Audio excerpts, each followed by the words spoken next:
తెలంగాణ ప్రయోజనాల కోసమే కేసీఆర్ మాట్లాడారని మాజీ మంత్రి హరీష్ రావు స్పష్టం చేశారు. పాలమూరు రంగారెడ్డి ప్రాజెక్టుకు 2023లోనే అటవీ పర్యావరణ అనుమతులు వచ్చాయని చెప్పారు.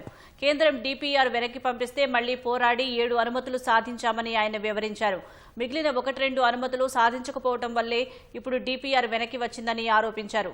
డీపీఆర్ వెనక్కి వచ్చి 7 నెలలైనా ఇప్పటికీ నోరు మెదపట్లేదని ప్రభుత్వంపై విమర్శలు చేశారు. 2022లో పాలమూరుకు 90 టీఎంసీలు కేటాయిస్తూ బీఆర్ఎస్ ప్రభుత్వం జీవో ఇచ్చిందన్న ఆయన ఇప్పుడు పాలమూరుకు 45 టీఎంసీలు చాలు అని ఉత్తమ్ ఢిల్లీకి లేఖ రాశారని దుయ్యబట్టారు.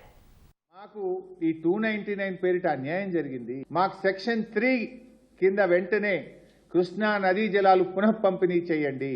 రాష్ట్రం ఏర్పడ్డ 42 రోజుల్లో ఢిల్లీకి పోయి పోరాడిన నాయకుడు KCR. That is his commitment.